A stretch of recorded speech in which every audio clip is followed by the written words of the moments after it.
अब हम पढ़ने वाले हैं अनिवार्य कंप्यूटर का भाग 2। एक भाग हम अपने कंप्लीट कर चुके हैं, एक भाग के सारे क्वेश्चन अपने पढ़ चुके हैं। अब है वो भाग नंबर 2 पढ़ने वाले हैं। भाग नंबर 2 किसके बारे में है? तो कंप्यूटर के भाग, यानी कि टॉपिक का नाम ही क्या है, कंप्यूटर के भाग, यानी कंप्यूटर के कौन कौन से पार्ट होते हैं उनके बारे में प्रश्न है आपके बनते हैं। तो कंप्यूटर के कौन कौन से पार्ट्स होते हैं तो उनके बारे में अपने क्वेश्चन पढ़ने वाले हैं। ठीक है, आप लोगों को सबको पता ही है ये क्या जो चल रहा है। तो जो अपने पढ़े हैं कंप्यूटर अनिवार्य बीए बीएससी बीकॉम सबको है वो एक बार पास करना होता है, कंप्यूटर अनिवार्य है। तो उसके प्रश्नों की ये सीरीज अपने चल रही है। तो उसमें से ये 2 नंबर टॉपिक के क्वेश्चन अपने पढ़ने वाले हैं। ठीक है, अब 2 नंबर टॉपिक के कौन कौन से प्रश्न बनते हैं तो अपने देखते हैं इनके बारे में। भाई कौन कौन से प्रश्न अपने बनते हैं 2 नंबर टॉपिक्स में से। तो 2 नंबर टॉपिक के क्वेश्चनों के ऊपर चर्चा करते हैं। महत्वपूर्ण प्रश्न, अब देखिए भाग नंबर कौन सा है तो भाग नंबर 2 है, यानी कि कौन सा भाग है ये? तो भाग नंबर 2 है। दूसरा भाग है किसका? तो अनिवार्य कंप्यूटर का। किस किस में लगता है? तो बीए बीएससी बीकॉम सबके अंदर लगता है। और ये अपना एक सीरीज है, कौन सा? तो सफलता का कैप्सूल, यानी कि पास होने के लिए है वो इतने क्वेश्चन आप आसानी से पढ़ लोगे तो आराम से पास हो सकते हो। काफ़ी बच्चे हैं वो कंप्यूटर में पीछे 2-2 सालों में पास नहीं हो पाए हैं, तो इसलिए ये कंप्यूटर सफलता का कैप्सूल नाम से सीरीज लेके आए आपके लिए। तो चलते हैं अपने प्रश्नों पे, कौन कौन से महत्वपूर्ण प्रश्न हैं तो उसके बारे में चर्चा करते हैं। ठीक है, तो सबसे पहले पार्ट नंबर 2 यानी कि भाग नंबर कौन सा है? ये 2 है। अब 2 नंबर भाग में क्या प्रश्न पूछे जाते हैं तो उसके बारे में अपने पढ़ रहे हैं 2 नंबर भाग में। अब 2 नंबर भाग का पहला क्वेश्चन आपको दिखाई दे रहा है। अब 2 नंबर भाग का ही नाम ही क्या है? तो कंप्यूटर के भाग है, यानी कंप्यूटर के कौन कौन से पार्ट होते हैं तो उनके बारे में अपने चर्चा करने वाले। कंप्यूटर के पार्ट्स कौन कौन से होते हैं। ठीक है, तो इसमें पहला क्वेश्चन है, आपको जो भी आंसर देना हो तो कॉमेंट में वो आंसर दे सकते हो।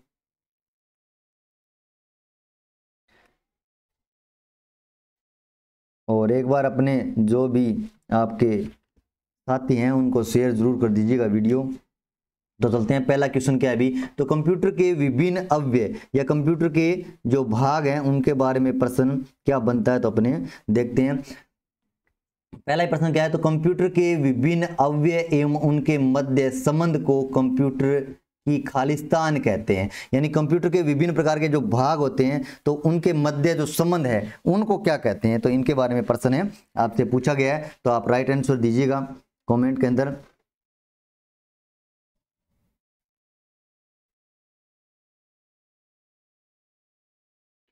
ठीक है, तो क्या कहते हैं भाई? कंप्यूटर के विभिन्न अवयव, यानी अवयव का मतलब हो गया भाग, कंप्यूटर के विभिन्न भाग एवं उसके मध्य जो संबंध है तो संबंधों को कंप्यूटर की खालिस्तान कहते हैं। तो ये पूरे जो सारे भाग होते हैं कंप्यूटर के विभिन्न प्रकार के तो उन भागों को क्या कहते हैं? तो इसमें राइट आंसर है क्या होने वाला है? जैसे संरचना कहते हैं या हार्डवेयर कहते हैं या इनपुट कहते हैं या आउटपुट कहते हैं। तो राइट आंसर क्या है? तो 1 नंबर है वो राइट आंसर है, यानी कि संरचना कहते हैं। जो कंप्यूटर के विभिन्न भाग होते हैं तो उनको मिलाकर जो संरचना बनती है तो उसको ही क्या कहते हैं अभी? तो कंप्यूटर के विभिन्न भाग या कंप्यूटर के विभिन्न अवयव कहलाते हैं। तो इसमें क्या खालिस्तान में क्या बनने वाला है? तो संरचना है वो राइट आंसर होने वाला है। ठीक है, आगे देखते हैं नेक्स्ट प्रश्न। अब नेक्स्ट प्रश्न क्या है? तो नेक्स्ट प्रश्न आपकी स्क्रीन पे दिखाई दे रहा है, किसके बारे में नेक्स्ट प्रश्न? तो खालिस्तान यूनिट मनुष्य द्वारा समझे जाने वाले डाटा और प्रोग्राम को ऐसे रूप में बदल देती है जिसे कंप्यूटर प्रोसेस कर सकता है। यानी कि खालिस्तान यूनिट, खालिस्तान के अंदर आपको बताना क्या आएगा? तो खालिस्तान यूनिट मनुष्य द्वारा समझे जाने वाले डाटा और प्रोग्राम को ऐसे रूप में बदल देती है जिसे कंप्यूटर प्रोसेस कर सकता है। तो इसे क्या कहते हैं आपको बताना है। प्रिंटिंग कहते हैं या आउटपुट कहते हैं या फिर सॉलिड स्टेट कहते हैं या इनपुट कहते हैं या स्कैनर कहते हैं। तो इसके अंदर क्या राइट आंसर है होने वाला है आपको बताना है। तो इसमें राइट आंसर क्या है? तो इनपुट है वो राइट आंसर है, यानी कि इनपुट यूनिट मनुष्य द्वारा समझे जाने वाले डाटा, यानी मनुष्य जो समझता है वो डाटा है वो कंप्यूटर को प्रदान करेंगे तो वो क्या कहलाएगा? इनपुट कहलाएगा। तो इनपुट है वो इनपुट यूनिट मनुष्य द्वारा समझे जाने वाले डाटा और प्रोग्राम को ऐसे रूप में बदल देती है जिसे कंप्यूटर प्रोसेस करता है। तो ये इसमें क्या आने वाला है? आंसर है। तो राइट आंसर है वो इनपुट है, राइट आंसर है। यानी इनपुट है कंप्यूटर को प्रदान करते हैं, फिर कंप्यूटर प्रोसेस करता है, बाद में आउटपुट के रूप में हमें परिणाम देता है।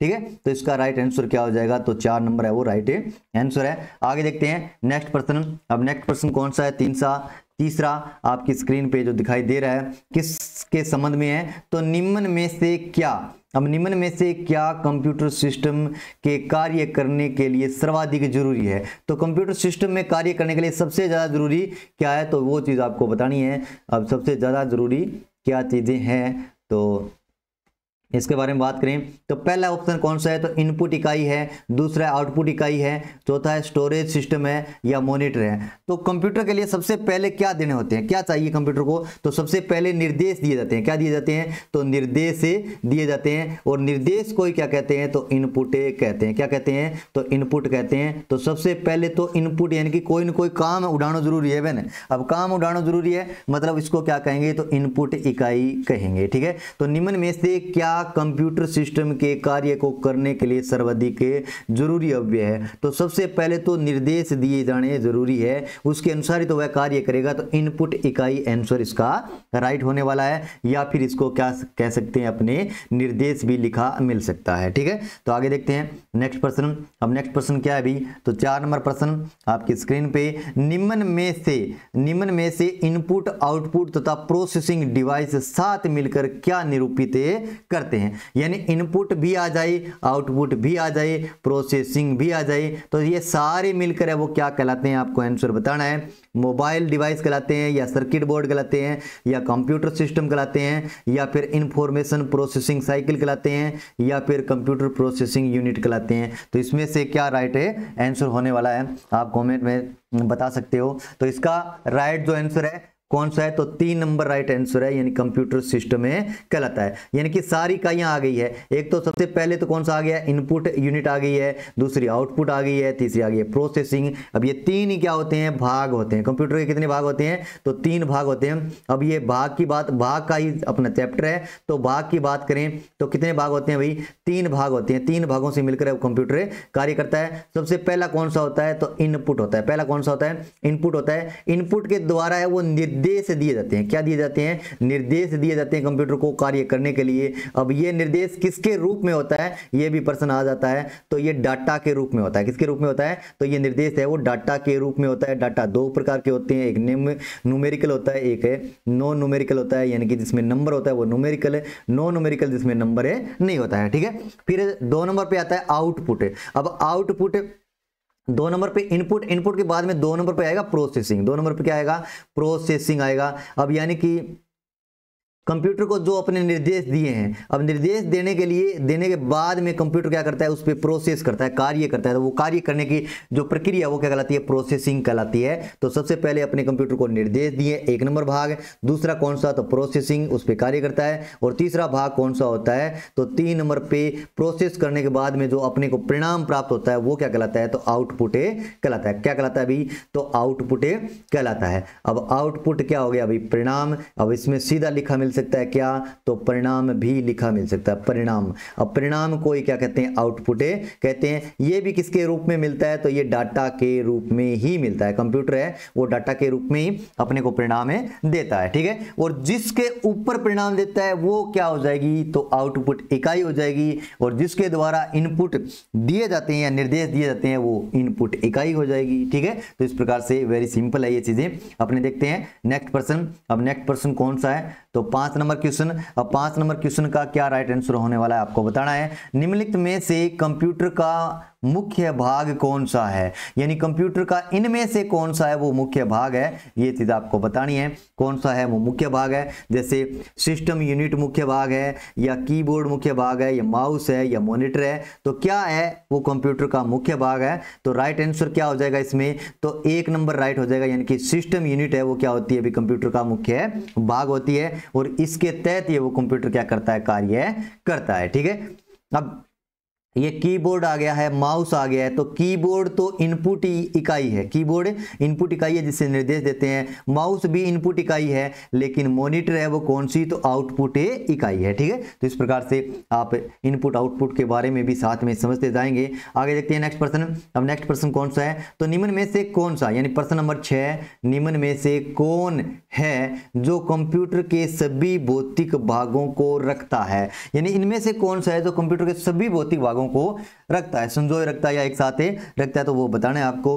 तो पहला है जैसे सिस्टम यूनिट रखता है, या सीपीयू रखता है, या मेन फ्रेम रखता है, या प्लेटफॉर्म रखता है, या मॉडेम रखता है। तो कंप्यूटर के कौन है ऐसा जो सभी भौतिक विभागों को एक साथ रखता है, तो वो उसका राइट आंसर क्या हो जाएगा, 1 नंबर, यानी कि सिस्टम यूनिट है वो, जिसके तहत सारे कार्य होते हैं। कंप्यूटर का मेन भाग क्या होता है, तो सिस्टम यूनिट होता है। तो इसमें राइट आंसर क्या होता है, तो सिस्टम यूनिट, यानी कि 6 नंबर का 1 नंबर है वो राइट आंसर है। आगे देखते हैं भाई नेक्स्ट प्रश्न। अब नेक्स्ट प्रश्न क्या है भी, तो 7 नंबर क्वेश्चन है, कंपोनेंट जो डाटा को प्रोसेस करता है निम्न में से किस में स्थित है। यानी कि कंपोनेंट, वह कंपोनेंट बताना है जो डाटा को प्रोसेस करता है, निम्न में से किस में स्थित है। तो किस में पाया जाता है, तो देखिए पहला है इनपुट डिवाइस में पाया जाता है, या आउटपुट डिवाइस में पाया जाता है, या सिस्टम यूनिट में पाया जाता है, या स्टोरेज कंपोनेंट में पाया जाता है, या स्टोरेज डिवाइस के अंदर पाया जाता है। ठीक है, तो इसमें से क्या राइट आंसर होने वाला है, देखिए प्रश्न क्या है, कंपोनेंट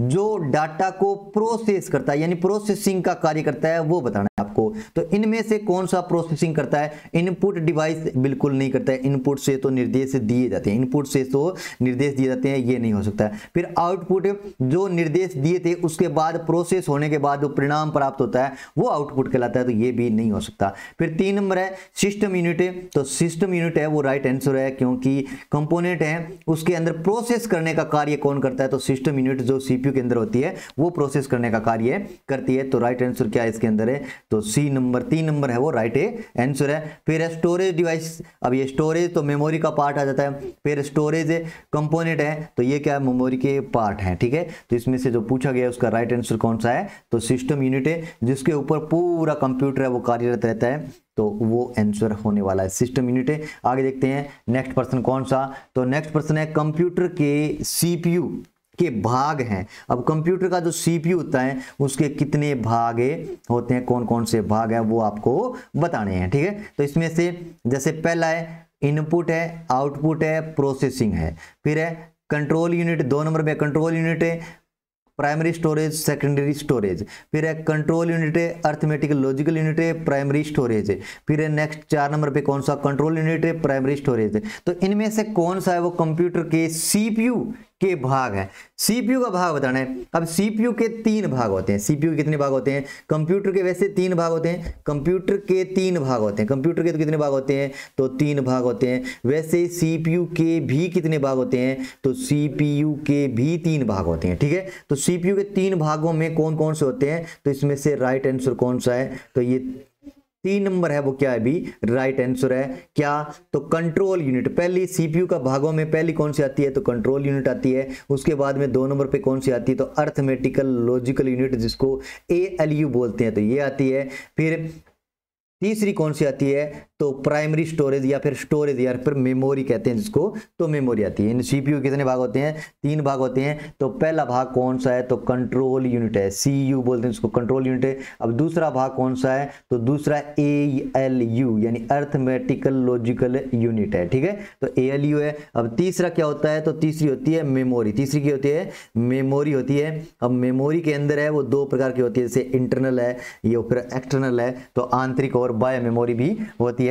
तो ये सीपीयू के कितने भाग होते हैं, 3 भाग होते हैं। वैसे ही कंप्यूटर के कितने भाग होते हैं, तो 3 भाग होते हैं। कंप्यूटर में 3 भाग कौन कौन से आ जाएंगे, तो इनपुट, आउटपुट और प्रोसेसिंग, ये कंप्यूटर के भाग है। लेकिन सीपीयू के भाग पूछें तो सीपीयू के भाग है वो यानी कि control unit, arithmetical logical unit और मेमोरी, ये क्या होते हैं, कंप्यूटर के सीपीयू के भाग होते हैं। ठीक है, आगे देखते हैं नेक्स्ट प्रश्न। अब नेक्स्ट प्रश्न क्या है, तो सीपीयू का संक्षिप्त रूप है, यानी कि सीपीयू का संक्षिप्त छोटा रूप क्या है वो बताना है। तो सीपीयू का जो संक्षिप्त रूप है उसको क्या कहते हैं, तो उसके बारे में बताना है। तो सीपीयू यानी सीपीयू का मतलब हो गया, सी का मतलब सेंट्रल, पी का मतलब प्रोसेसिंग है, यू का मतलब क्या हो गया, यूनिट है। तो सेंट्रल प्रोसेसिंग यूनिट है उसको क्या कहते हैं, सीपीयू कहते हैं। और इसके इसके भी कितने भाग होते हैं, तो इसके 3 भाग होते हैं। जैसे पहले बताया कौन सा, तो पहली है कंट्रोल यूनिट है, कौन सी है, तो CU कंट्रोल यूनिट होती है। 2 नंबर कौन सी होती है, ALU यानी अर्थमेटिकल लॉजिकल यूनिट होती है। अब 3 नंबर कौन सी होती है, 3 नंबर पे होती है मेमोरी। 3 नंबर पे कौन सी, तो मेमोरी होती है। ठीक है, तो ये 3 भाग किसके होते हैं, CPU के होते हैं। ठीक है, वेरी सिंपल है। तो सेंट्रल प्रोसेसिंग यूनिट है, CPU का क्या होता है, पूरा नाम होता है। ठीक है, आगे इसके बारे में भी प्रश्न आ सकता है। CU का मतलब क्या है, C का मतलब है कंट्रोल यूनिट है, फिर ALU का मतलब है अर्थमेटिकल लॉजिकल यूनिट है, और मेमोरी का मतलब तो मेमोरी होता ही है। आगे देखते हैं नेक्स्ट प्रश्न नंबर 10 से। अब 10 नंबर प्रश्न में क्या राइट आंसर होने वाला है आपको बताना है। 10 नंबर प्रश्न है, इनपुट का आउटपुट में रूपांतरण किया जाता है, यानी कि जो इनपुट अपने दिए हैं कंप्यूटर को, उसका आउटपुट में रूपांतरण है वो कौन करता है। रूपांतरण का मतलब है परिवर्तन कौन है करता है, तो वो बताना है। अब इनपुट देते हैं कंप्यूटर को, और कंप्यूटर को सबसे पहले इनपुट दिए जाते हैं। इनपुट दे दिया, पहला काम क्या है, अभी इनपुट है, इनपुट देना है। और इनपुट के बाद में क्या होता है, प्रोसेसिंग। अब प्रोसेसिंग कहां पे होती है, अभी प्रोसेसिंग है वो CPU के अंदर होती है। कहां पे होती है, तो CPU के अंदर होती है। CPU को बोलते हैं सेंट्रल प्रोसेसिंग यूनिट, केंद्रीय प्रसाधन इकाई, हिंदी में केंद्रीय प्रसाधन इकाई। अब CPU के द्वारा होता है, यानी कि इनपुट का आउटपुट में रूपांतरण किसके द्वारा होता है, तो CPU के द्वारा होता है। तो राइट आंसर क्या हो जाएगा, CPU, यानी कि सेंट्रल प्रोसेसिंग यूनिट है, या फिर केंद्रीय प्रसाधन इकाई ऐसे लिखा मिल सकता है। ठीक है, ये पूरा नाम लिखा मिल सकता है, केंद्रीय, कौन सा, तो केंद्रीय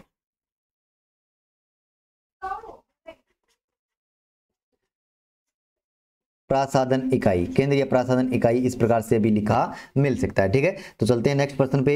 नेक्स्ट प्रश्न क्या है अभी, तो 11 नंबर प्रश्न है, डाटा और प्रोग्राम कंप्यूटर में कहां स्टोर होते हैं। प्रश्न नंबर 11 है, डाटा और प्रोग्राम कंप्यूटर में कहां स्टोर किए जाते हैं। तो ये बताना है आपको, डाटा और प्रोग्राम कंप्यूटर में कहां स्टोर किए जाते हैं। तो पहला है जैसे माउस है, कीबोर्ड है, प्रिंटर है, CPU है। तो डाटा और प्रोग्राम स्टोर होते हैं तो किसके अंदर होते हैं, आपको पता है CPU के अंदर होते हैं। किसके अंदर होते हैं, CPU के अंदर होते हैं। अब CPU में ही क्यों होते हैं, क्योंकि CPU के 3 पार्ट हैं। पहला कौन सा बताया आपको, तो कंट्रोल यूनिट बताया CU, और दूसरा कौन सा बताया अभी, तो 2 नंबर पे ALU यानी अर्थमेटिकल लॉजिकल यूनिट है। फिर 3 नंबर पे कौन सा होता है, 3 नंबर पे होता है मेमोरी। अब मेमोरी में क्या किया जाता है, मेमोरी में कोई चीजें वो सेव की जाती है। तो ये प्रश्न है, डाटा और प्रोग्राम कंप्यूटर में कहां स्टोर होते हैं, तो ये मेमोरी किसका भाग है, CPU का। तो CPU के अंदर क्या होते हैं, ये स्टोर होते हैं। ठीक है, आगे देखते हैं नेक्स्ट प्रश्न। अब नेक्स्ट प्रश्न में क्या पूछा गया है, निम्न में से CPU का कौन सा कार्य है, यानी CPU का कार्य इनमें से कौन सा है वो बताना है। CPU क्या कार्य है करता है, जैसे डिलीट करना या प्रोसेसिंग करना या यानी करंट सप्लाई करना या एडिट करना। तो इनमें से कौन सा कार्य होता है CPU का, CPU का कार्य होता है प्रोसेसिंग करना। क्या करना भाई, प्रोसेसिंग करना, यानी कि जो इनपुट कंप्यूटर को हम देते हैं उनको प्रोसेस करने का कार्य कौन करता है, CPU करता है। और CPU के कितने पार्ट्स होते हैं, तो 3 पार्ट्स होते हैं, जो मैं आपको बता चुका हूं। इनमें से प्रश्न आ सकता है। आगे देखते हैं नेक्स्ट प्रश्न। अब नेक्स्ट 13 नंबर प्रश्न क्या है अभी, तो 13 नंबर है, कंप्यूटर में प्रश्न पूछा गया 13। तो क्या कंप्यूटर में निम्न में से कौन सी यूनिट प्रोसेसिंग के लिए उत्तरदायी है, जो कंप्यूटर का मस्तिष्क कहलाती है। यानी कंप्यूटर का दिमाग कौन कहलाता है, कंप्यूटर का मस्तिष्क कौन कहलाता है, वो बताना है आपको। तो देखिए कंप्यूटर में सबसे पहले कंप्यूटर के अंदर है वो इनपुट दिए जाते हैं। अब इनपुट देने के बाद में इनपुट जो कंप्यूटर को प्रदान कर दिए डाटा के रूप में, तो फिर वो इनपुट यानी कि निर्देश, इनपुट का मतलब क्या हो गया, निर्देश। अब निर्देश को कौन पढ़ता है जी, तो कौन पढ़ता है, तो CPU पढ़ता है। कौन पढ़ता है, CPU पढ़ता है। और CPU पढ़कर उस पर क्या करता है, अभी कार्य करता है। तो CPU है वो क्या होता है अभी,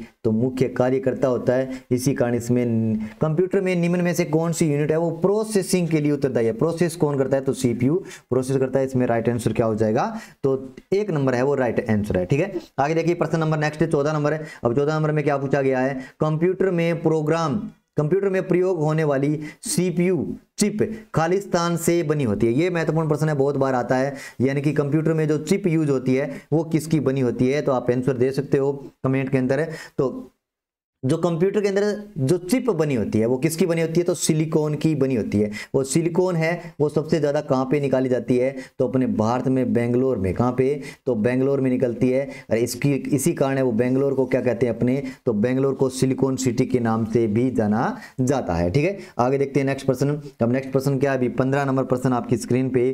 तो 15 नंबर प्रश्न में क्या पूछा गया है, कंप्यूटर की कौन सी यूनिट मेमोरी तथा अर्थमेटिकल लॉजिकल यूनिट के मध्य है वो संचार में मदद करती है। यानी कंप्यूटर की कौन सी यूनिट है वो मेमोरी तथा अर्थमेटिकल लॉजिकल यूनिट के मध्य वो संचार का कार्य करती है। तो इसमें से कौन सा राइट आंसर होने वाला है? तो 4 नंबर राइट आंसर है, यानी सीपीयू है वो क्या करती है, तो जो मेमोरी होती है उसके अंदर और अर्थमेटिकल लॉजिकल यूनिट है उसके अंदर संचार का कार्य करती है। अब क्यों करती है तो आपको बता दूं सीपीयू, अब सीपीयू के 3 पार्ट होते हैं, 3 भाग होते हैं। अब सीपीयू का पूरा नाम तो क्या होता है, सेंट्रल प्रोसेसिंग यूनिट है, यानी कि प्रोसेस करने का कार्य है ये सीपीयू ही करता है। सेंट्रल प्रोसेसिंग यूनिट या केंद्रीय प्रसाधन इकाई भी बोलते हैं इसको। अब इसके 3 पार्ट है, पहला कौन सा है, कंट्रोल यूनिट है। पहला कौन सा है तो कंट्रोल यूनिट है। अब कंट्रोल यूनिट को क्या कहते हैं, कंट्रोल यूनिट, अब कंट्रोल यूनिट को क्या कह देते हैं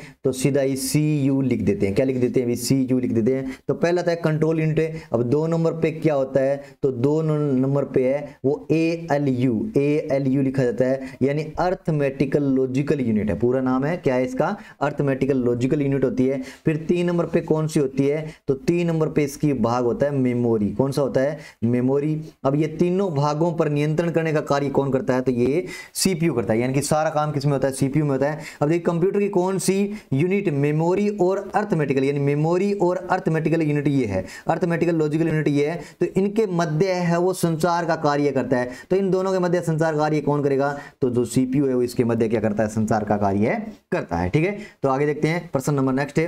अब नेक्स्ट प्रश्न कौन सा है, 16 नंबर क्वेश्चन आपकी स्क्रीन पे क्या पूछा गया है तो प्रोसेसर में एक कंट्रोल यूनिट और एक खालिस्तान शामिल होती है। यानी प्रोसेसर होता है उसके अंदर एक तो कंट्रोल यूनिट होती है और एक खालिस्तान क्या शामिल है होता है, ये आपको बताना है। अब प्रोसेसर यानी प्रोसेस करने का कार्य कहां पे होता है तो सीपीयू के अंदर है वो प्रोसेस होता है। सीपीयू के अंदर क्या होता है अभी तो प्रोसेसर होता है, सीपीयू के अंदर वो प्रोसेस का कार्य होता है। अब इसके अंदर पूछा गया है प्रोसेसर में एक कंट्रोल यूनिट होती है, एक तो कंट्रोल यूनिट होती है, बिल्कुल सही है। फिर एक और क्या होती है तो एक अर्थमेटिकल लॉजिकल यूनिट होती है और तीसरी क्या होती है, मेमोरी होती है। तो इसमें से राइट आंसर क्या हो जाएगा तो 3 नंबर है वो राइट आंसर हो जाएगा। यानी कि सीपीयू के 3 पार्ट होते हैं, 3 में वो कंट्रोल, 3 के तहत ही वो क्या करता है, कार्य करता है। सीपीयू के अंदर पहली है कंट्रोल यूनिट है, फिर दूसरी कौन सी है अर्थमेटिकल लॉजिकल यूनिट है और तीसरी कौन सी होती है, मेमोरी होती है। तो यही प्रश्न में है प्रोसेसर में, यानी प्रोसेसर में एक कंट्रोल यूनिट है और एक कौन सी अर्थमेटिकल लॉजिकल यूनिट है और एक कौन सी होती है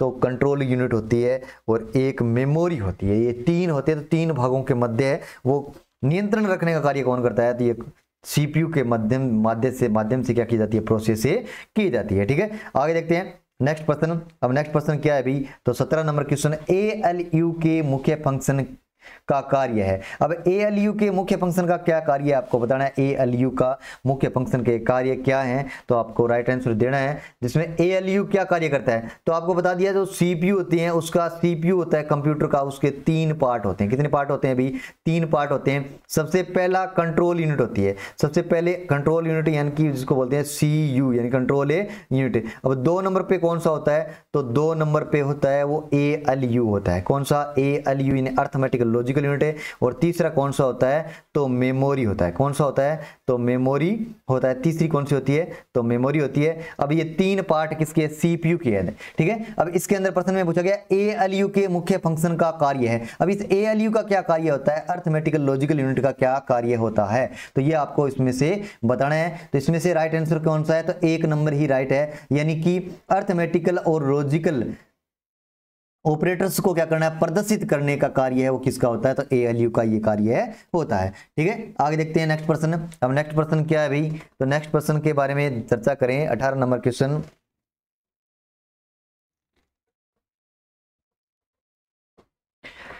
बिल्कुल पॉलिटी की क्लास लगा देंगे, कमेंट में जो आप लिख रहे हो बिल्कुल पॉलिटी की क्लास लगा देंगे, जैसे टाइम मिलता है बिल्कुल क्लास मिल जाएगी आपको।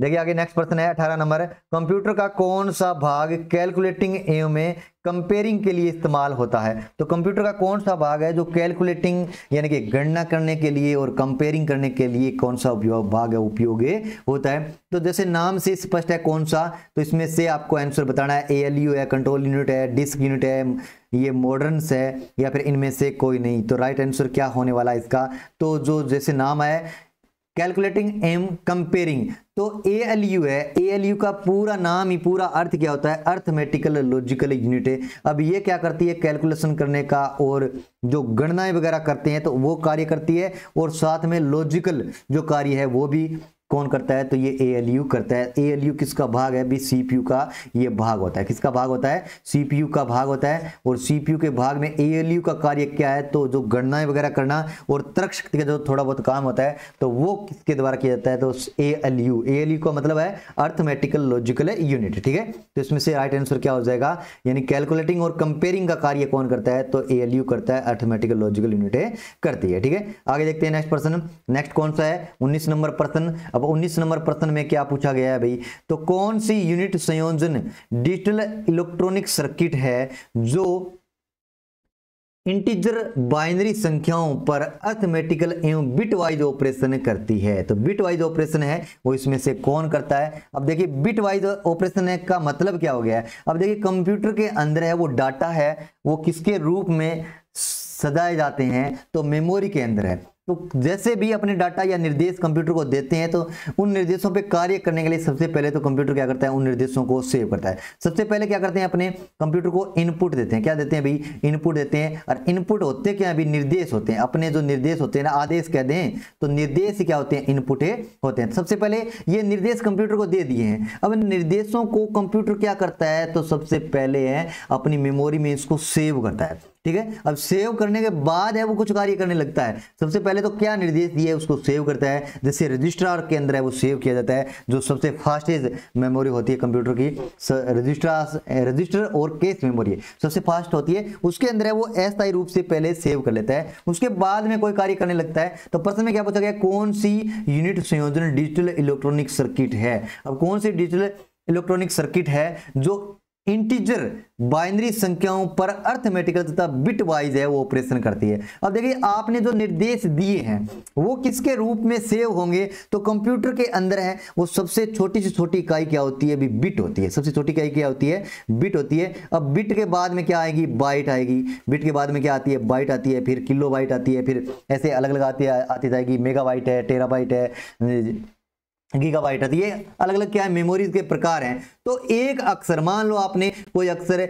मान लो लिखा है, जैसे 2 लिख दिया है। अब इस 2 को सेव करने के लिए कंप्यूटर में कितनी जगह चाहिए, 1 बिट की जगह चाहिए। बिट के अंदर क्या करता है, सेव करता है। तो ये बात पूछी गई है, यानी कि बाइनरी संख्याओं पर अर्थमेटिकल बिट वाइज ऑपरेशन करती है। ये कार्य कौन करता है कंप्यूटर के अंदर, जो कार्य करने का काम है ये कौन करता है, इसको सेव करके फिर आगे है वो गणनाएं करता है। तो गणनाएं करने का ये कार्य कौन कर रहा है, जैसे संयोजन का काम आया है। तो संयोजन का मतलब है गणनाएं वगैरह करने का कार्य है। तो सीपीयू के अंदर एक होता है 2 नंबर पार्ट, कौन सा, तो सबसे पहले तो सीपीयू के अंदर होती है कंट्रोल यूनिट। सीपीयू के अंदर क्या होती है, तो कंट्रोल यूनिट होती है पहली। तो दूसरी क्या होती है, ALU मतलब अर्थमेटिकल लॉजिकल जो कार्य है, गणनाएं वगैरह करने का कार्य है वो कौन करता है, ALU करता है। तो इसमें राइट आंसर क्या होने वाला है, ALU होने वाला है। यानी कि इनको है वो क्रमबद्ध रूप से सेव करके फिर प्रोसेस करता है, फिर अपने को परिणाम देता है, ठीक है। तो इसके अंदर क्या आंसर होने वाला है, तो ALU है वो राइट आंसर होने वाला है। यानी कौन सी यूनिट है, वो संयोजन डिजिटल इलेक्ट्रॉनिक सर्किट है जो इंटीजर बाइनरी संख्याओं पर अर्थमेटिकल, नाम आ गया यहाँ पे अर्थमेटिकल, तो ये इसका नाम है अर्थमेटिकल लॉजिकल यूनिट, तो ये इसका काम है करती है। फिर आगे देखते हैं नेक्स्ट प्रश्न। नेक्स्ट प्रश्न क्या है अभी, 20 नंबर प्रश्न आपकी स्क्रीन पे दिखाई दे रहा है। तो इसका मतलब क्या है आपको बताना है। देखिए निम्न में से कौन डाटा स्थान को धारण करने का एक छोटा सेट है जो कंप्यूटर प्रोसेसर का एक हिस्सा है, जो निर्देश, स्टोरेज, एड्रेस या किसी भी प्रकार का डाटा रख सकता है। अब देखिए क्या पूछा गया इसके अंदर, बात इसमें क्या पूछी गई है तो अपने देखते हैं भाई। तो निम्न में से कौन सा डाटा स्थान को धारण करने का एक छोटा सेट है। अब धारण करने की बात आई है ना, धारण करने का, तो यहां से देखिए धारण करने का एक छोटा सेट है। सबसे पहले आपको बताया कंप्यूटर को हम क्या देते हैं, अभी निर्देश देते हैं। क्या देते हैं, निर्देश देते हैं या आदेश देते हैं। अब ये निर्देश क्या कहलाते हैं, तो इनपुट कहलाते हैं। क्या कहलाते हैं,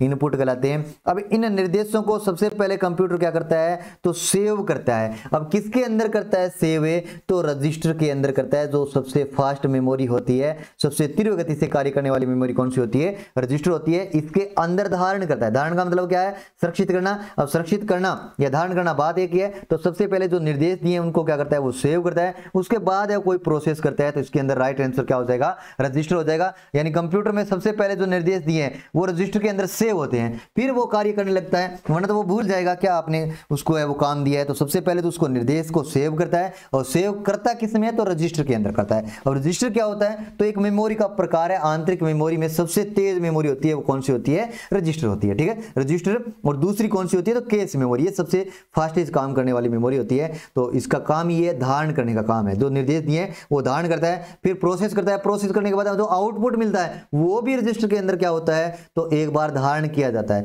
उसके बाद आप सेव करो ना करो, एक बार तो ये अपने अंदर है सेव ऑटोमेटिकली वो कर लेता है। ठीक है, आगे देखते हैं नेक्स्ट प्रश्न। नेक्स्ट प्रश्न क्या है अभी? तो नेक्स्ट प्रश्न है, निम्न में से कौन सीपीयू का डाटा उपयोग करने के लिए सबसे तीव्र मार्ग प्रदान करता है? यानी सबसे तेज मार्ग है वो प्रदान कौन करता है? सबसे तेज गति से कार्य करने के लिए मार्ग प्रदान कौन करता है? तो आपको बता दिया है सबसे तेज या तो कौन सी होती है? तो केस मेमोरी होती है। कौन सी? तो केस मेमोरी होती है।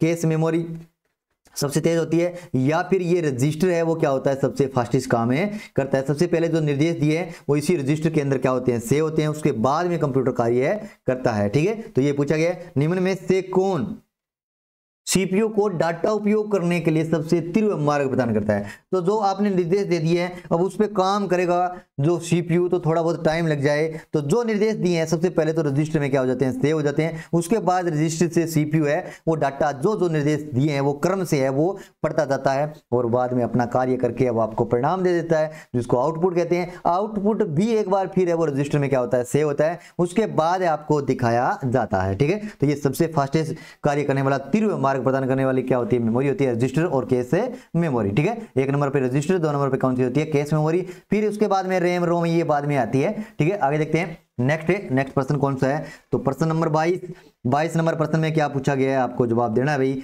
तो मेमोरी की हायरार्की में सबसे ऊंचा स्थान किसका है? अब मेमोरी होती है ना, उसकी हायरार्की में यानी कि क्रमबद्धता में सबसे ऊंचा स्थान किसका है? तो आपको बता दिया जो रजिस्टर होता है सबसे फास्टेस्ट मेमोरी होती है। सबसे फास्टेस्ट मेमोरी कौन सी है? रजिस्टर है। उसके बाद में कौन सी आती है? तो केस मेमोरी आती है। केस मेमोरी का नंबर है वो बाद में पड़ता है। ठीक है, केस मेमोरी बाद में आती है। उससे पहले कौन सा आता है? रजिस्टर आता है। सबसे पहले जो आपने निर्देश दिए हैं वो रजिस्टर के अंदर से होते हैं, फिर है वो सीपीयू है उसके ऊपर प्रोसेस करता है। तो इसमें सबसे फास्टेस्ट या सबसे ऊंचा स्थान किसका होता है मेमोरी में? तो रजिस्टर का होता है। उसके बाद में ये रजिस्टर ऑप्शन में ना मिले तो क्या हो जाएगा? केस मेमोरी, और राइट आंसर हो जाता है। आगे देखिए नेक्स्ट प्रश्न क्या है अभी? तो नेक्स्ट प्रश्न है प्रश्न नंबर 23 से। इसके अंदर क्या पूछा गया है तो आपको बताना है। देखिए 23 नंबर प्रश्न में, निम्न में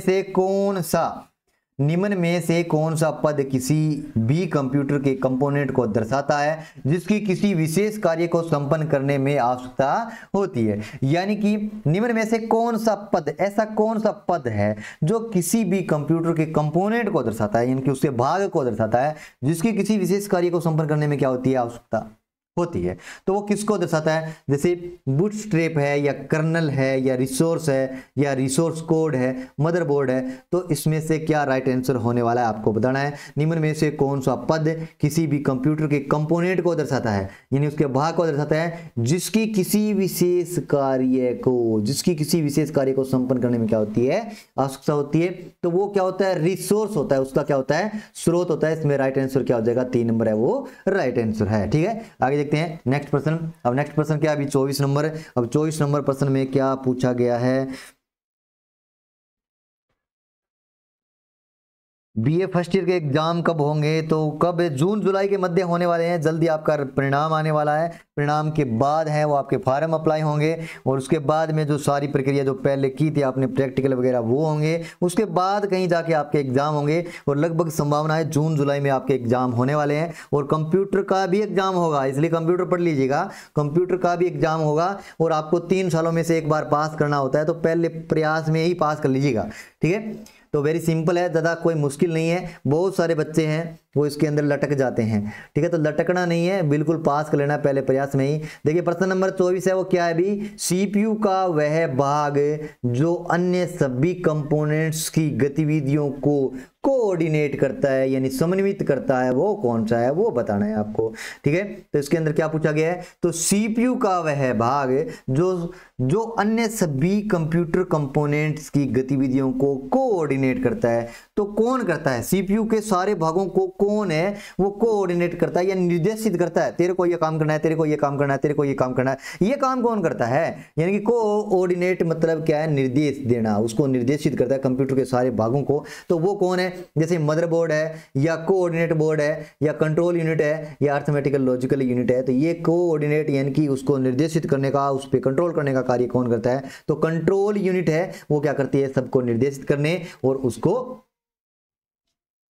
समन्वित करने का कार्य करती है। ठीक है, तो 24 नंबर का राइट आंसर कौन सा है, 3 नंबर राइट है। आगे देखते हैं प्रश्न नंबर 25। प्रश्न नंबर 25 में क्या पूछा गया अभी, तो मशीन साइकिल को कौन नियंत्रित करता है। अब मशीन साइकिल को कौन, अभी साइकिल को चलाने वाली ये साइकिल नहीं है, अब ये क्या है, कंप्यूटर से संबंधित ही बातें हैं। मशीन साइकिल तो यानी मशीनी जो उपकरण है कंप्यूटर के, उनको कौन नियंत्रित करता है, तो कौन नियंत्रित करता है, कंप्यूटर के सारे जो भाग है उसको सबसे पहले तो कौन है, तो सबसे पहले तो कंप्यूटर का मेन मुख्य मेमोरी यानी कि कंप्यूटर का दिमाग किसको कहते हैं, तो सीपीयू को कंप्यूटर का मस्तिष्क कहते हैं। सीपीयू क्या कहते हैं, कंप्यूटर का मस्तिष्क कहते हैं। अब इसके अंदर कितने पार्ट आते हैं, 3 पार्ट आते हैं। पहला कौन सा आता है, कंट्रोल यूनिट आती है, कौन सी, तो कंट्रोल यूनिट आती है। अब कंट्रोल यूनिट कह दूं, कंट्रोल यूनिट या फिर सीयू बोलते हैं इसको, कंट्रोल यूनिट या फिर सीयू या कंट्रोल यूनिट है, ये क्या कार्य करती है, तो सारे भाग पे नियंत्रण करती है। तो इसमें क्या आ जाएगा, मशीन साइकिल को कौन नियंत्रित करता है, कंप्यूटर की मशीन साइकिल को कौन नियंत्रित करता है, तो कंट्रोल यूनिट नियंत्रित करती है। फिर उसके बाद में कौन सा पार्ट आता है, 2 नंबर पे,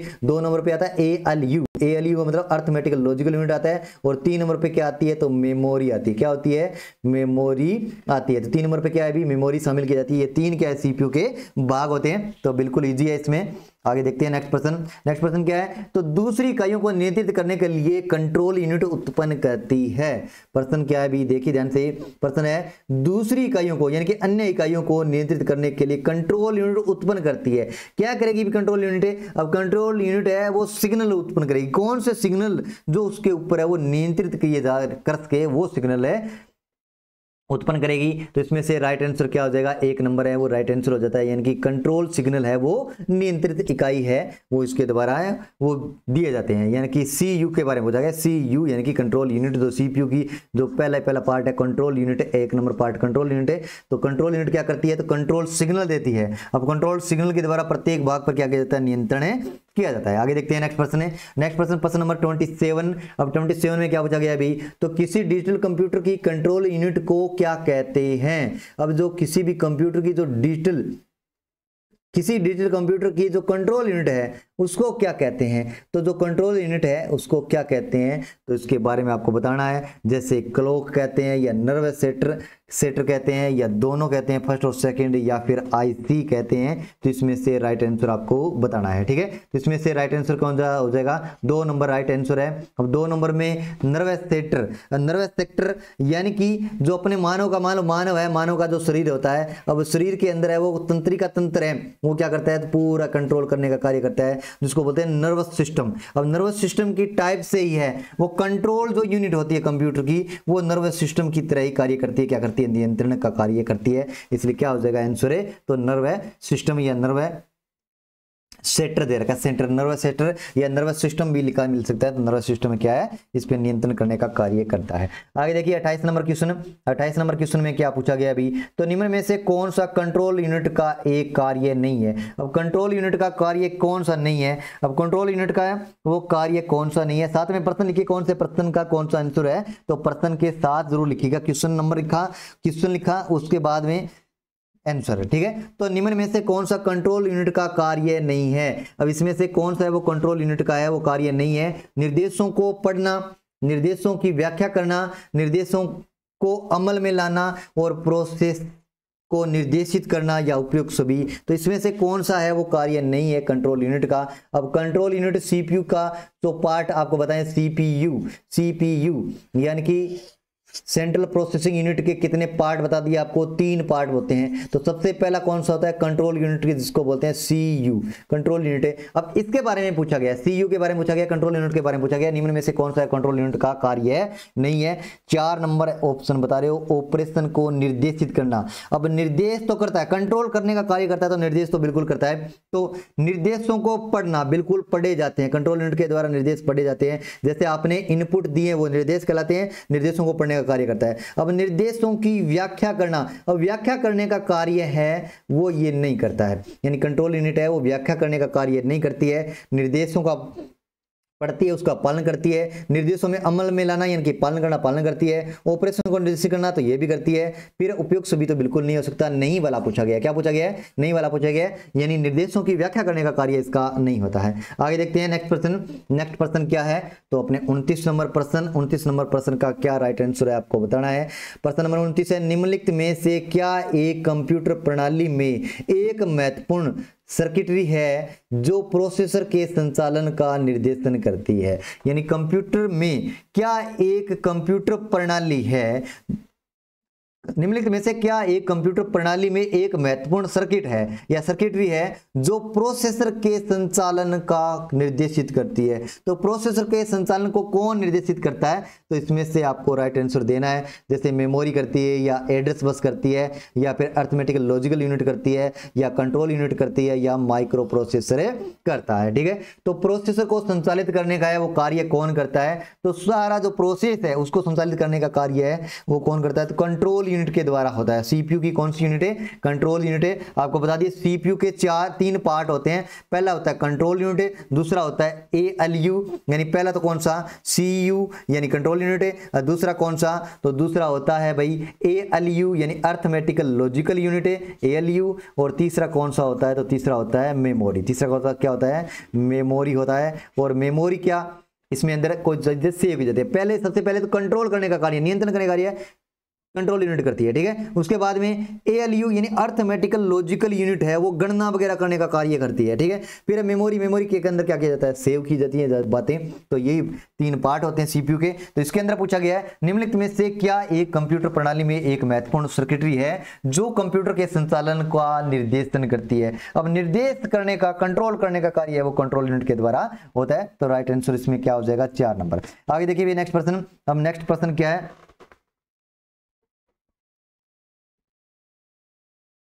नेक्स्ट प्रश्न है, निम्न में से किस डिवाइस में सीपीयू और मेमोरी।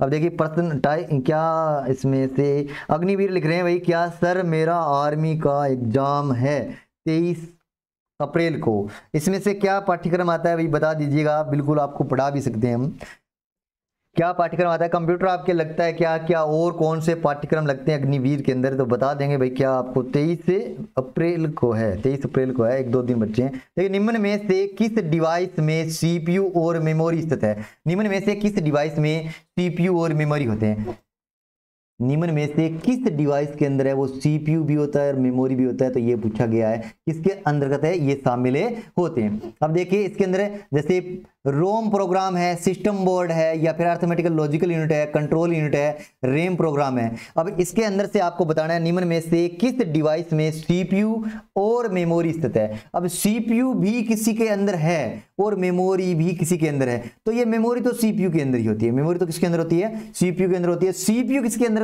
अंतर्गत, कंट्रोल के अंतर्गत आता है, तो वो आपको बताना है। देखिए सीपीयू के तो 3 पार्ट होते हैं, एक तो मेमोरी भी होती है, एक कंट्रोल यूनिट होती है, एक अर्थमेटिकल लॉजिकल यूनिट होती है। तो ये 2 तो नहीं होने वाले, यानी कंट्रोल यूनिट नहीं, अर्थमेटिकल लॉजिकल यूनिट नहीं होने वाला, और क्या है कंट्रोल यूनिट नहीं होने वाले। ये सीपीयू के पार्ट होते हैं। ठीक है, रैम प्रोग्राम ये मेमोरी का पार्ट हो जाता है, तो ये भी इसके अंदर यानी कि मेमोरी का सब पार्ट है। अब इसमें रोम प्रोग्राम ये भी मेमोरी का पार्ट आता है, तो ये भी नहीं होने वाला है। तो बच गया कौन सा भी, तो सिस्टम बोर्ड। अब ये सारा का सारा कंप्यूटर में पूरा जो सिस्टम है उसको कंट्रोल करने का कार्य कौन करता है, तो सिस्टम बोर्ड करता है। यानी कि कंप्यूटर के अंदर जो सीपीयू आपको दिखाई देता है, तो उसके अंदर है वो एक सिस्टम बोर्ड होता है जिसको बोलते हैं मदरबोर्ड। अब मदरबोर्ड क्या करता है, सारे के सारे सिस्टम को है वो नियंत्रित करता है, कंट्रोल करता है, या फिर सारे का सारा सिस्टम है उसके तहत है वो क्या करता है, कार्य करता है। तो सीपीयू और मेमोरी दोनों किसके अंदर पाए जाते हैं, तो मदरबोर्ड के ही क्या होते हैं, ये पार्ट से होते हैं। आगे देखते हैं प्रश्न नंबर 31 क्या है अभी, माइक्रो प्रोसेसर खालिस्तान,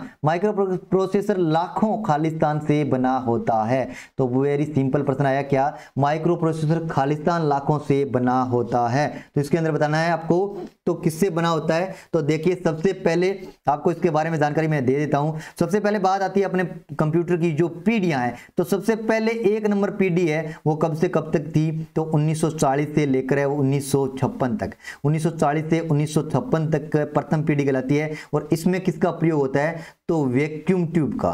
किसका, तो वैक्यूम ट्यूब का प्रयोग होता था, वैक्यूम ट्यूब। और वैक्यूम ट्यूब का प्रयोग है वो प्रथम पीढ़ी के अंदर है वो किया जाता था। ठीक है, वैक्यूम ट्यूब का प्रयोग। फिर 2 नंबर पे आती है कौन सी, द्वितीय पीढ़ी। अब कब से कब तक है, तो 1957 से लेकर, कब से, 1957 से लेकर है वो 1964 तक, 63 तक का जो पार्ट है वो कौन सी द्वितीय पीढ़ी कहलाती है। अब इसके अंदर है वो क्या प्रयोग होने लग गया था, ट्रांजिस्टर का प्रयोग होने लग गया। किसका, तो ट्रांजिस्टर का प्रयोग होने लग गया था, ट्रांजिस्टर का प्रयोग होने लग गया द्वितीय पीढ़ी में। फिर आती है तीसरी पीढ़ी। अब तीसरी पीढ़ी है कब से कब तक है, तो 1964 से लेकर है वो 1964 से 1970 तक की पीढ़ी है वो कौन सी, तृतीय पीढ़ी कहलाती है। अब तृतीय पीढ़ी के अंदर है वो किसका प्रयोग हुआ था, तो तृतीय पीढ़ी यानी कि पहली में वैक्यूम ट्यूब, दूसरी के अंदर ट्रांजिस्टर, और तीसरी के अंदर है वो किसका प्रयोग होता है, तो माइक्रो प्रोसेसर का प्रयोग होता है। किसका, तो माइक्रो।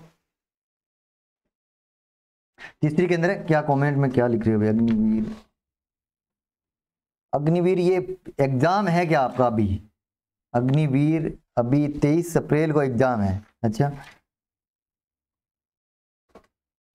तो जो अपने कंप्यूटर के इसके बारे में पढ़ रहे हैं, माइक्रो प्रोसेसर में लाखों किसका उपयोग होता है, तो वो आपको राइट आंसर है देना है। अब देखिए कैसे कैसे ये चीजें आई है, तो मैं बता देता हूं आपको। सबसे पहले तो 1940 से 1956 तक जो प्रथम पीढ़ी कहलाती है कंप्यूटर के अंदर, तो उसके अंदर किसका प्रयोग होता है अभी, तो उसके अंदर है वो सबसे पहले अपने बात करें तो क्या चीजें उपयोग में ली गई थी उसके अंदर, तो इसके अंदर है वो वैक्यूम ट्यूब का प्रयोग हुआ था। ठीक है, उसके बाद में 1957 से 1963 का काल है, उसके अंदर है वो क्या किसका प्रयोग हुआ था, ये पीढ़ी कौन सी है, द्वितीय पीढ़ी। इसके अंदर है वो ट्रांजिस्टर का प्रयोग होना प्रारंभ हो गया था। ठीक है, उसके बाद में तीसरे नंबर की पीढ़ी आती है। अब तीसरी पीढ़ी कब से कब, 1964 से 1970 तक तीसरी पीढ़ी कहलाती है। अब तीसरी पीढ़ी में किसका प्रयोग हुआ, तो आईसी का प्रयोग हुआ है। किसका प्रयोग हुआ अभी, आईसी का, यानी इंटीग्रेटेड सर्किट का प्रयोग हुआ है। उसके बाद में 4 नंबर पे आती है। अब 4 नंबर पे कौन सी पीढ़ी, तो चौथी पीढ़ी के बारे में बात करें, कब से कब तक है चौथी पीढ़ी। अब चौथी पीढ़ी है वो 1970 के बाद में आती है।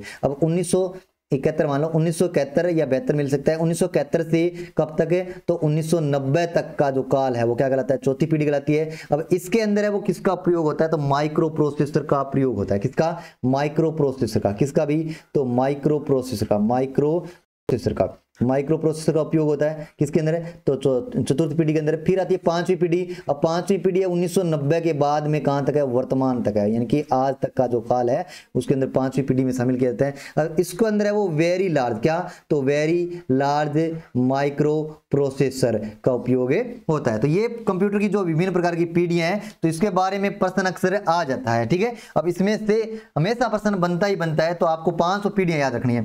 अब पहली पीढ़ी की बात करें 1940 से 1956, कौन सा पीढ़ी कहलाती है, तो प्रथम पीढ़ी कहलाती है। और इस पीढ़ी में किसका प्रयोग होता था, वैक्यूम ट्यूब का प्रयोग होता था। फिर दूसरा आता है तो 1957 से 1963 तक का काल है वो द्वितीय पीढ़ी कहलाती है, उसमें ट्रांजिस्टर का प्रयोग हुआ है। फिर तीसरी पीढ़ी है 1964 से 1970 तक तीसरी पीढ़ी है, और उसके अंदर किसका प्रयोग हुआ है, तो आईसी, जिसको बोलते हैं इंटीग्रेटेड सर्किट, आईसी का प्रयोग हुआ है। तो आईसी या फिर चिप भी बोलते हैं इसको, आईसी इंटीग्रेटेड सर्किट का प्रयोग होता था। ठीक है, तीसरी पीढ़ी के अंदर। फिर आती है चौथी पीढ़ी 1970 से 1990 तक, चौथी पीढ़ी जिसमें माइक्रो प्रोसेसर का यूज होना प्रारंभ हो गया था। फिर उसके बाद में आता है पांचवी पीढ़ी 1970 से 1990 से वर्तमान तक, कौन सी, तो वेरी लार्ज माइक्रो प्रोसेसर का यूज होना प्रारंभ हो गया था पांचवी पीढ़ी के अंदर। अब इसी के संबंध में यह प्रश्न पूछा गया है, माइक्रो प्रोसेसर खालिस्तान लाखों से बना होता है। जो ये माइक्रो प्रोसेसर है चौथी पीढ़ी के अंदर आया था, उसका निर्माण है वो किसके द्वारा हुआ है, तो बहुत सारे जो ट्रांजिस्टर थे ना उसको मिलाकर क्या बनाया गया था, एक माइक्रो प्रोसेसर का निर्माण किया गया था। तो ये माइक्रो प्रोसेसर है वो किससे बना होता है, तो ये ट्रांजिस्टर से बना होता है। ट्रांजिस्टर का उपयोग कौन सी पीढ़ी में हुआ है, तो द्वितीय पीढ़ी के अंदर है वो ट्रांजिस्टर का उपयोग हुआ था।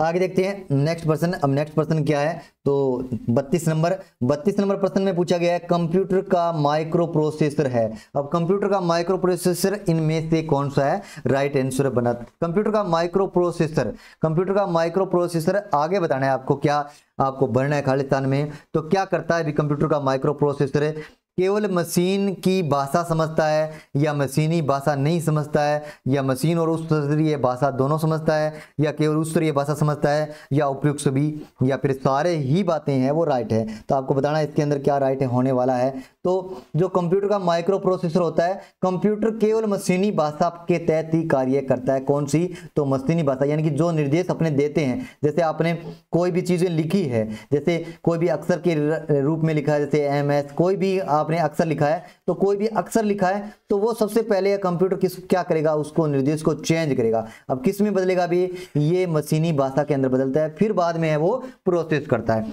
तो ये कंप्यूटर का जो माइक्रो प्रोसेसर है वो किस पे आधारित होता है, तो कंप्यूटर का जो माइक्रो प्रोसेसर केवल मशीनी भाषा को ही समझता है, उसके बाद में है वो उसको निर्देश को है वो अपने हिसाब से मशीनी भाषा में कन्वर्ट करके कार्य करता है। प्रोसेस करने के बाद में मशीनी भाषा के अंदर ही है वो जवाब देता है, आउटपुट देता है, और अपने को प्रदर्शित करता है, तो फिर अपनी लैंग्वेज के अंदर है वो प्रदर्शित करता है। ठीक है, तो ये माइक्रो प्रोसेसर है वो किस पे कार्य करता है, तो मशीनी भाषा को ही समझ कर वो कार्य करता है। आगे देखिए प्रश्न नंबर 33 नंबर प्रश्न का क्या राइट है, तो माइक्रो प्रोसेसर की खोज कब हुई थी, यानी कि इसकी खोज है वो कब हुई थी,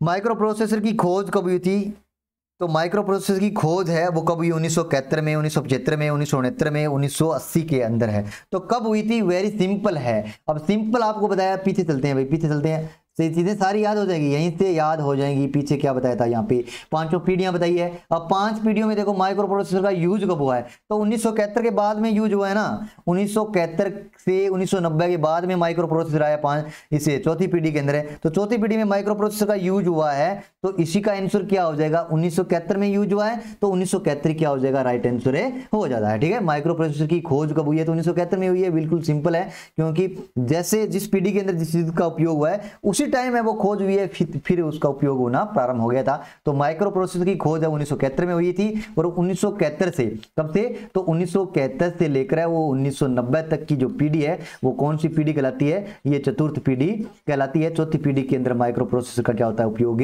होता है। आगे देखते हैं नेक्स्ट प्रश्न क्या है अभी, तो सेंट्रल प्रोसेसिंग यूनिट के कार्य कौन करता है, यानी सेंट्रल प्रोसेसिंग जो यूनिट है, सेंट्रल प्रोसेसिंग यूनिट का कार्य है वो कौन करता है, तो सेंट्रल प्रोसेसिंग यूनिट यानी कि CPU, किसके बारे में पूछा है अभी, तो CPU यानी सेंट्रल प्रोसेसिंग यूनिट है, हिंदी में बोलते हैं इसको केंद्रीय प्रसाधन इकाई। अब इसके अंदर है सेंट्रल प्रोसेसिंग यूनिट के सभी कार्य कौन करता है, तो ये बताना है, चिप करती है, या ALU करती है, या CPU करता है, या मदरबोर्ड करता है, या माइक्रो प्रोसेसर करता है। अब देखिए CPU के अंदर है, वो CPU के अंदर बताया आपको 3 पार्ट होते हैं। CPU के अंदर कितने पार्ट होते हैं, तो CPU के अंदर 3 पार्ट होता है। तो पहली तो इसमें आती है CU यानी कि कंट्रोल यूनिट होती है, दूसरी क्या होती है, तो ALU होती है, ALU होती है यानी अर्थमेटिकल लॉजिकल यूनिट होती है, और तीसरी क्या होती है, तो तीसरी होती है मेमोरी, तीसरी क्या होती है, मेमोरी होती है। अब ये 3 पार्ट हैं किसके, CPU के। तो इसमें से जो आपको पता है, तो ये कौन से, ALU बिल्कुल नहीं होने वाला है, फिर CPU बिल्कुल नहीं होने वाला है, फिर मदरबोर्ड है, और क्या है, माइक्रो प्रोसेसर है, और चिप है। इनमें से आपको बताना है। देखिए सेंट्रल प्रोसेसिंग यूनिट के सभी कार्य कौन करता है, अब सेंट्रल प्रोसेसिंग यूनिट है उसके सभी कार्य कौन करता है, तो ये सारे कार्य करने के लिए कौन सा इसके अंदर कार्य करता है, तो अब की वर्तमान जो पीढ़ी है उसके अंदर माइक्रो प्रोसेसर है वो ये कार्य करता है। सेंट्रल प्रोसेसिंग के अंदर का सारा कार्य कौन करता है, तो ये माइक्रो प्रोसेसर है वो करता है। यानी वर्तमान जो कंप्यूटर है उसके अंदर क्या लगे रहते हैं, तो माइक्रो प्रोसेसर लगे रहते हैं। लेकिन वर्तमान 5वीं पीढ़ी में वेरी लार्ज यानी कि वेरी लार्ज माइक्रो प्रोसेसर, तो ये आंसर है हो सकता है। अगर ये मिल जाए ना तो ये राइट हो जाएगा, वेरी लार्ज माइक्रो प्रोसेसर, तो ये करता है। आगे देखिए नेक्स्ट प्रश्न, माइक्रो प्रोसेसर को भी कहते हैं। अब माइक्रो प्रोसेसर को भी कहते हैं, यानी क्या कहते हैं, और क्या कहते हैं माइक्रो प्रोसेसर को, तो माइक्रो प्रोसेसर को और क्या कहते हैं, तो अपने इसके बारे में पूछा गया है। माइक्रो प्रोसेसर को माइक्रो प्रोसेसर कहते हैं, या आईसी कहते हैं, या रूल कहते हैं, या ट्रांजिस्टर कहते हैं, या फिर देसी भाषा में के कहते हैं भाई, चिप एक कह देते हैं। क्या कह देते हैं? चिप कहते हैं, या फिर माइक्रो प्रोसेसर कहते हैं। जो कंप्यूटर के अंदर जो चिप लगी होती है ना, वही क्या करती है? तो मेन है, वो कार्य करती है, तो वो चिप कहते हैं या फिर माइक्रो प्रोसेसर कहते हैं। बात क्या है? एक ही है। ठीक है, हिस्ट्री क्लास बिल्कुल भाई आपका सिलेबस देख के हैं, वो अग्निवीर में जो भी पाठ्यक्रम आपके लगता है तो अपने देख लेंगे और आपको करवा देंगे। और कितने हो आप लोग, पहले तो ये बात डिपेंड करती है, एक मैं करवाऊँ आप एक ही बच्चा देखे तो ये तो फिर नाइंसाफी है। ठीक है, यानी कि और भी बहुत सारे वीडियो अपने बनाने हैं, जैसे ये हिस्ट्री है, पॉलिटी है, ज्योग्राफी है, जो पेपर बाकी बच्चे हैं बच्चों के, तो वो भी करवाने हैं। ठीक है, तो देख लेंगे, कुछ सिलेबस देख के आपको करवा देंगे चीजें।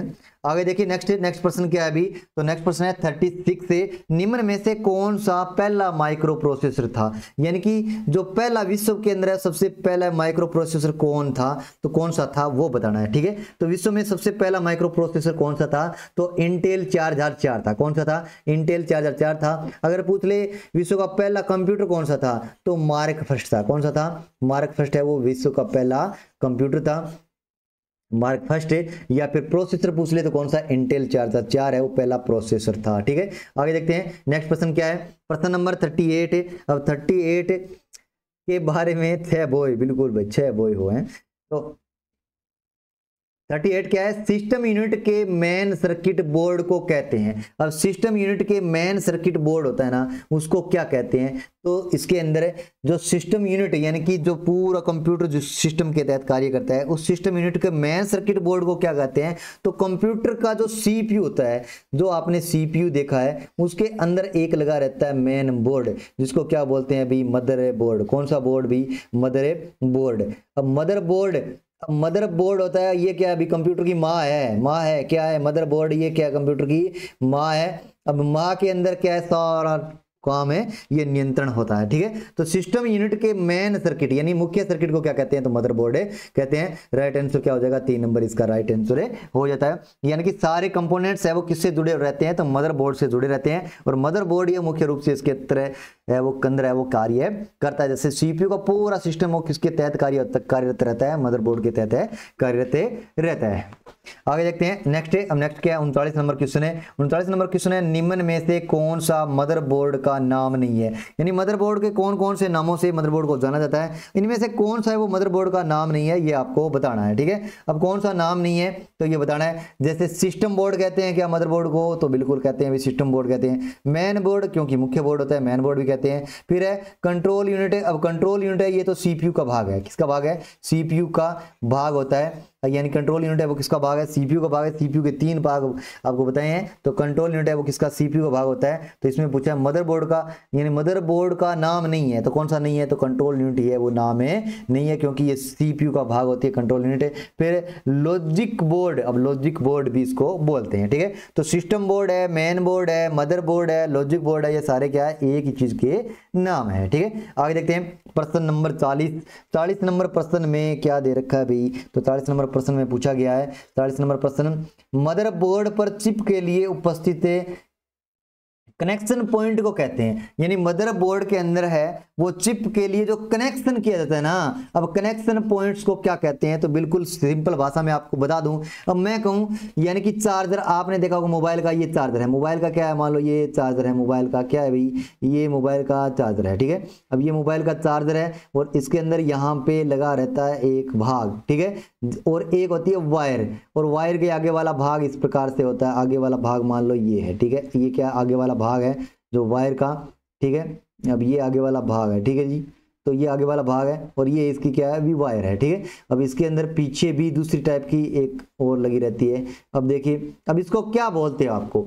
अब इसको है, इसको अब क्या बोलते हैं? अब इसको क्या है? इसके अंदर लगाते हैं। अब इसके अंदर जो लगाते हैं तो इसको आप क्या बोलते हो? तो ये जो होल है इसको क्या बोलते हैं? स्लॉट बोलते हैं। क्या बोलते हैं? स्लॉट बोलते हैं, या फिर क्या बोलते हैं? सॉकेट्स बोलते हैं। ठीक है, तो यही पूछा गया है। मदरबोर्ड में चिप के लिए उपस्थित कनेक्शन, जहां पे ये कनेक्शन किया जाता है ना, अब इसको इसके अंदर लगाएंगे तो ये पूछा गया है। मदरबोर्ड पर चिप के लिए उपस्थित कनेक्शन पॉइंट को कहते हैं। अब इस कनेक्शन पॉइंट को क्या कहते हैं? तो सर्किट्स या सॉकेट्स कहते हैं। क्या कहते हैं अभी? सॉकेट्स कहते हैं। सॉकेट्स, ये सॉकेट्स लगाना तो सर्किट या फिर क्या कहते हैं? सॉकेट्स से कहते हैं। वैसे ही सब जगह जैसे इसको कनेक्ट करते हैं तो कनेक्ट करने के लिए जो उपयोग होता है, जो देर का होता है आगे का भाग, उसको क्या कहते हैं? सॉकेट्स या फिर सर्किट से कहते हैं। और ये क्या है? कनेक्शन करने के लिए यूज होता है। ठीक है, आगे देखते हैं भाई नेक्स्ट प्रश्न।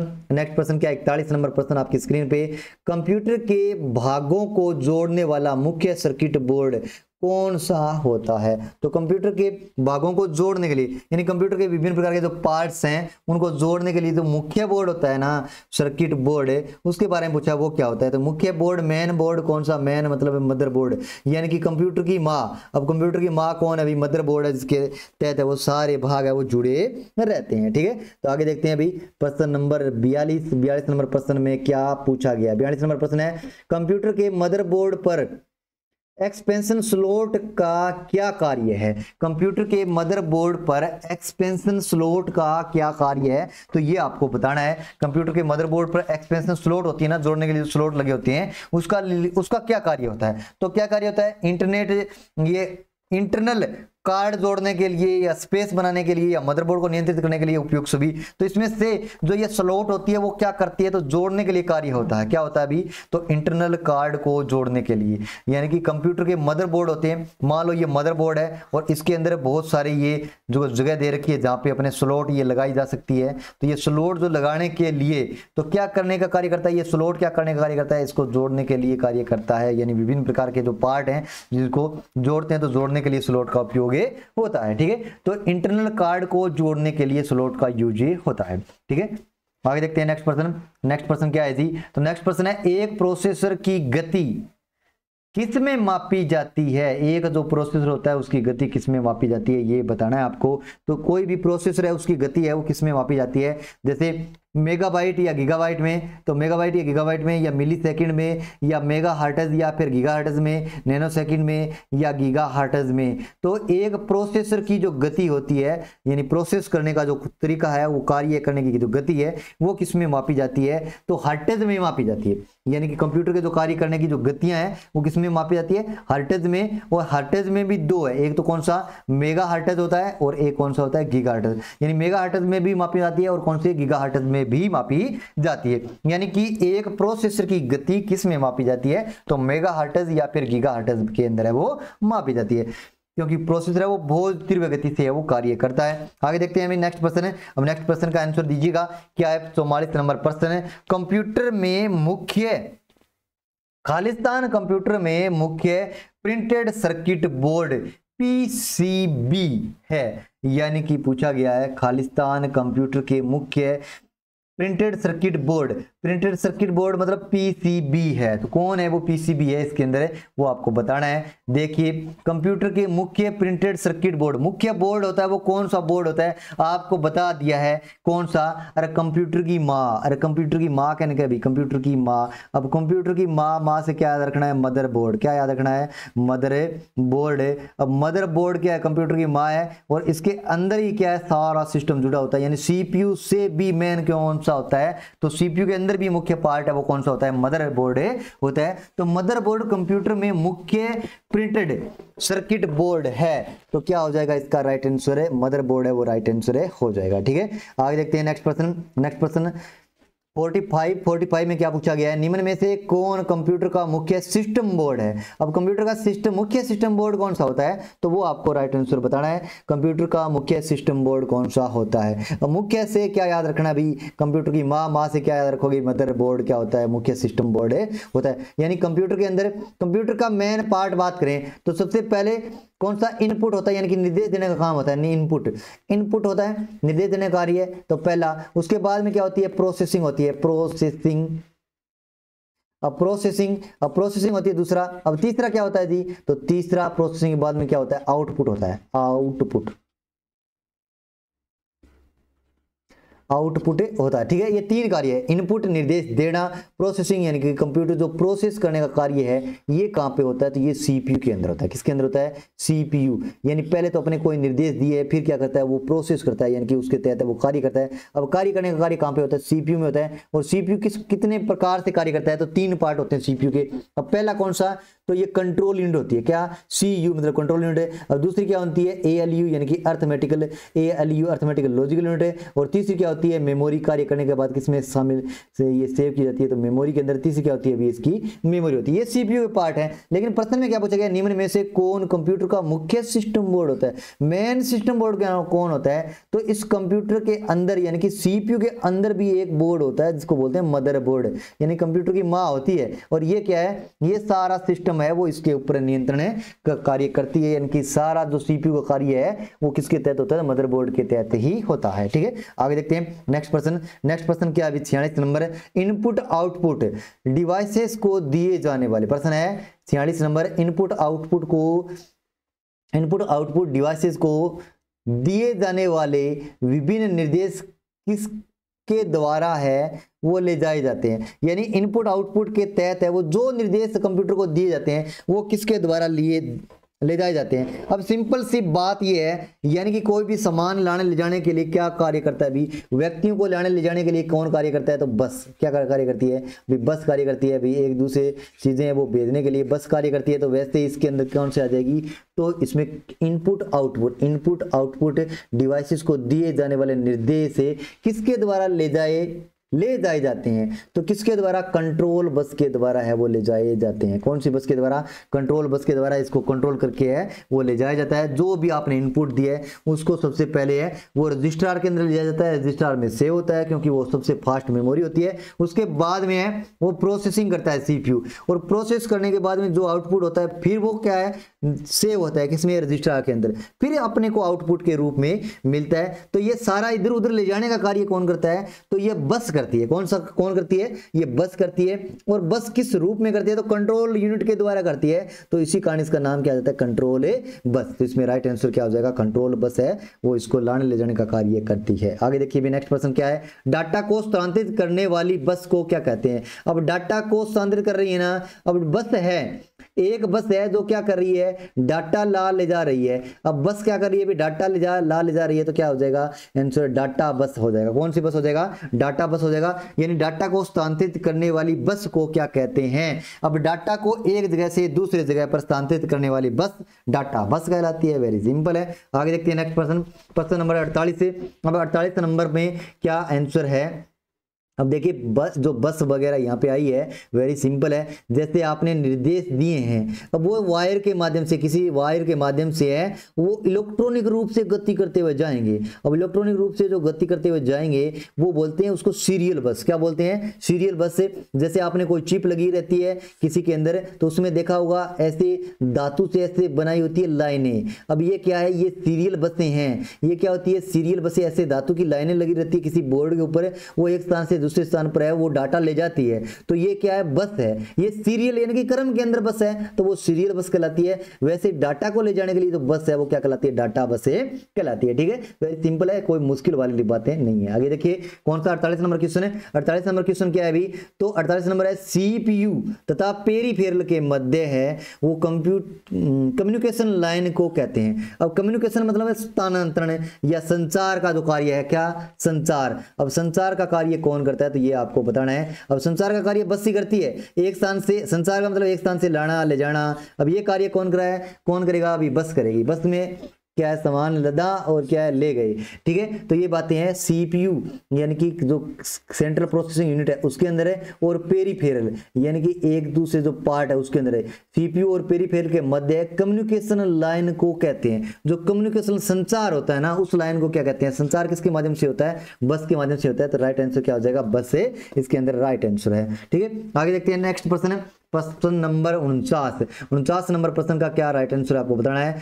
इंस्ट्रक्शन साइकिल के चरण फर्स्ट है और चरण सेकंड है क्या कहलाते हैं। तो इंस्ट्रक्शन साइकिल है, उसके विभिन्न प्रकार की जो साइकिल है, इस साइकिल के रूप में ये चीजें चलती रहती है, सर्किल के रूप में जो चलती रहती है, तो उसको क्या कहते हैं, तो ये आपको बताना है। तो इंस्ट्रक्शन साइकिल, इंस्ट्रक्शन यानी कि सूचना की जो साइकिल होती है, सबसे पहले मान लो यहाँ पे 1 नंबर पे मैंने बता दिया इनपुट, क्या बता दिया, इनपुट, इनपुट, ठीक है, इनपुट दिए है, इनपुट कहाँ पे जाएंगे, तो ये कंप्यूटर के अंदर जाएंगे और इसके ऊपर कौन कार्य करेगा, तो सीपीयू कार्य करेगा। क्या करेगा, प्रोसेसिंग करेगा। प्रोसेसिंग करने का कार्य कौन सा करता है, तो सीपीयू। अब सीपीयू के अंदर गए हैं, ये क्या करेगा, प्रोसेस करेगा। फिर ये क्या है, वापिस जाएंगे किसके अंदर है, तो मदरबोर्ड के तहत कार्य करेगा। तो ये क्या पूरा का जो सर्किल है ना, तो वही क्या है, इंस्ट्रक्शन साइकिल। अब साइकिल किसको कहते हैं, चक्कर को कहते हैं या सर्किल को कहते हैं। अब चक्कर को क्या कहते हैं, तो सर्किल या साइकिल लगा, सर्किल या साइकिल। तो ये क्या है, ये पूरा एक चक्कर है, ये साइकिल है। ये क्या है, ये साइकिल है। अब ये साइकिल को चलाने वाली साइकिल नहीं है,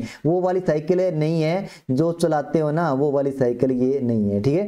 तो ये साइकिल कौन सी है, एक चक्कर को क्या कहते हैं, साइकिल कहते हैं। तो इंस्ट्रक्शन साइकिल के चरण फर्स्ट और चरण 2, जैसे ये चरण फर्स्ट आ गया, चरण सेकंड आ गया है, तो 2 को क्या कहलाते हैं, ये क्या कहलाते हैं, तो फेज चक्कर कहलाते हैं। क्या कहते हैं इसको, ये अलग अलग भाग आ गया ना, ये भाग फर्स्ट आ गया, ये भाग यहाँ पे सेकंड आ गया, मान लो ये 2 नंबर भाग है, फिर आ गया यहाँ पे 3 नंबर भाग है, तो ये फेज 1 है, ठीक है। अब ये फेज क्या है, 2 है, ये फेज 3 है, तो इसको क्या कहते हैं, तो फेज चक्कर कहते हैं। क्या कहते हैं, अभी ये पूरा चक्कर है, चक्कर के तहत ये फेज लगे हुए हैं, तो ये क्या कहलाता है, फेज चक्कर कहलाता है। वेरी सिंपल है, इंस्ट्रक्शन साइकिल के चरण फर्स्ट और चरण सेकंड को क्या कहते हैं, तो फेज चक्कर कहते हैं। अब इसके अंदर है पूरा चक्कर है, वो 3 ये प्रक्रम के माध्यम से अब गुजरता है, तो ये क्या कहलाते हैं, फेज चक्कर कहलाते हैं, ठीक है। आगे देखिए नेक्स्ट 50 नंबर प्रश्न क्या है जी, तो 50 नंबर प्रश्न है, इंस्ट्रक्शन साइकिल में होने वाली घटनाओं के क्रम में पहला साइकिल कौन सा है। तो सबसे पहला साइकिल कौन सा है, तो जैसे जो इंस्ट्रक्शन साइकिल है यानी निर्देश जो साइकिल है, उसके अंदर पहली साइकिल कौन सी है, तो फेज साइकिल है। कौन सी है, राइट आंसर कौन सा है, तो 4 नंबर राइट है, यानी कि फेज साइकिल है। सबसे पहले है वो अलग अलग फेज होते हैं, तो फेज बनते हैं सबसे पहले, तो ये फेज बनेंगे, उसके बाद ये सर्कल है वो क्रम से क्या करेगा, कार्य करेगा। ये पूरी पूरी क्या कहलाती है, साइकिल कहलाती है, और ये क्या है, फेज जो बनते हैं, ठीक है। तो सबसे पहले क्या बनते हैं, फेज बनते हैं, तो फेज साइकिल कहलाती है। आगे देखते हैं नेक्स्ट प्रश्न है 50 नंबर है। 51 नंबर में क्या पूछा गया है, मशीन में कमांड को कैरी करने की विधि को क्या कहते हैं। अब मशीन के अंदर कोई भी कमांड है, उसको कैरी करने की जो विधि है उसको क्या कहते हैं, ये आपको बताना है। तो इसमें मशीन में कमांड को कैरी करने की विधि को क्या कहते हैं, तो इसमें पहला ऑप्शन है एग्जीक्यूटिंग कहते हैं, शेड्यूलिंग कहते हैं, प्रोसेसिंग कहते हैं। ए या दोनों सही है या उपयुक्त सभी सही है, इसमें से राइट आंसर क्या होने वाला है, तो वो आपको बताना है। अब देखिए मशीन में कमांड को कैरी करने की विधि को क्या कहते हैं, तो एग्जीक्यूट करना कहलाता है। क्या कहलाता है, ये एग्जीक्यूट करना कहलाता है या एग्जीक्यूटिंग एक कहते हैं। यानी कि कमांड है, मान लो कोई कमांड दे दी है, उसको कैरी मतलब है प्रवाह करते हुए उसको ले जाना, यानी कि उसको संभाल के वो ले जाने के लिए जो क्या किया जाता है, तो एग्जीक्यूटिंग कहते हैं। उसको क्या कहते हैं भी, एग्जीक्यूटिंग कहते हैं। राइट आंसर कौन सा हो जाएगा, एग्जीक्यूटिंग। आगे देखिए नेक्स्ट प्रश्न कौन सा है, 52 नंबर प्रश्न। 52 नंबर में पूछा गया है, खालिस्तान आदेशों को पूरा करने की प्रक्रिया है, यानी कि खालिस्तान है वो आदेशों को पूरा करने की प्रक्रिया है, इसमें से आपको बताना है। अब खालिस्तान आदेशों को पूरा करने की प्रक्रिया फेचिंग है, ये फेचिंग तो इससे संबंधित नहीं है। फिर एजुकेटिंग है, तो वो सबसे पहले वो केयरिंग करने के लिए एजुकेटिंग का प्रयोग होता है। फिर है स्टोरिंग, अब स्टोरिंग का भी इसमें नहीं है, तो राइट आंसर क्या आ जाएगा, 4 नंबर है, यानी डी कोडिंग। यानी डी कोडिंग है आदेशों को पूरा करने की प्रक्रिया है। अब देखिए 2 चीजें आइए मैं बता देता हूँ, बहुत सिंपल है। एक तो होता है एन कोड या फिर इनकोडिंग। एक तो होता है इनकोडिंग और दूसरा क्या होता है, डी कोडिंग। इनकोडिंग और एक क्या होता है, डी कोडिंग। इनकोडिंग और क्या होता है, डी कोडिंग होता है, डी कोडिंग। अब देखिए बहुत सिंपल है, वेरी सिंपल, इसमें आप समझ जाओ चीजें। देखिए इनकोडिंग क्या होता है। अब देखिए मान ले आपने क्या दिए हैं, अभी कंप्यूटर को निर्देश दिए हैं। अब कंप्यूटर को जो निर्देश दिए हैं ना, वो इनपुट कहलाते हैं। यानी इनपुट आपने क्या कर दिए, अभी कंप्यूटर को दे दिए, वो किसके अंदर दिए हैं, जैसे कोई भी मान लो ABCD यानी कि ABC ऐसे आपने निर्देश दिए हैं। अब इसको नहीं समझता है, ये ABC को नहीं समझता है, कंप्यूटर है वो ABC को नहीं समझता है, वो तो बाइनरी सिस्टम पे कार्य करता है, 0 से एक के मध्य ही चीजें समझता है, तो 0 के 1 के मध्य में इसको परिवर्तित कर लेगा। अब परिवर्तित करने को ही क्या कहते हैं, यानी कि इसको परिवर्तित करने को ही क्या कहते हैं, इनकोडिंग कहते हैं। यानी किस में बदल दिया, इनकोड में बदल दिया। अब मैं कहूं आपको 9 लिखना है, यानी कि 9 लिखना है, यानी कि 9 लिखना है, 99 लिखना है, आपने 99 नहीं लिखा है और आपने 99 की जगह क्या लिख दिया, आई लिख दिया है, आई। अब आई का मतलब है इंग्लिश के अंदर अंग्रेजी के जो कैपिटल ये अक्षर होते हैं तो उसके अंदर है वो आई कितने अक्षर से किससे रिप्रेजेंट करता है, तो 9 को रिप्रेजेंट करता है, आपने आई लिख लिया है। तो ये क्या इनकोडिंग ही तो है, ये क्या है, इनकोडिंग ही है। और आपने लिखा है तो मैं तो नहीं समझ पाऊंगा ये क्या है, ये क्या लिख लिया अभी आपने, तो आपने जो बहुत सारी चीजें ऐसे अंकों का इस टाइप से लिख लिया है, मैं तो नहीं पढ़ पाऊंगा। लेकिन आप वापिस है यानी कि किसी और की इस प्रकार से बातें लिखी गई है उसको आप दोबारा से वो 9 लिख सकते हो ना, तो ये क्या कहलाता है, डिकोडिंग कहलाता है। यानी कि जो चीजें हैं पहले इनपुट के रूप में दी जाती है कंप्यूटर को, कंप्यूटर उसको क्या करता है, इनकोडिंग करता है, यानी कि उसको अपनी भाषा के अंदर है वो परिवर्तित करता है, अपने कोड के अंदर है परिवर्तित करता है संकेत के रूप में, ठीक है। फिर बाद में वो प्रोसेस करने के बाद में जो अपने को परिणाम देता है तो वो भी अपनी भाषा में देता है, फिर उसको है वो डीकोड करके अपने को बताता है। तो इनकोडिंग मतलब के अपनी भाषा से यानी दूसरी भाषा से अपनी भाषा में बदलना इनकोडिंग है।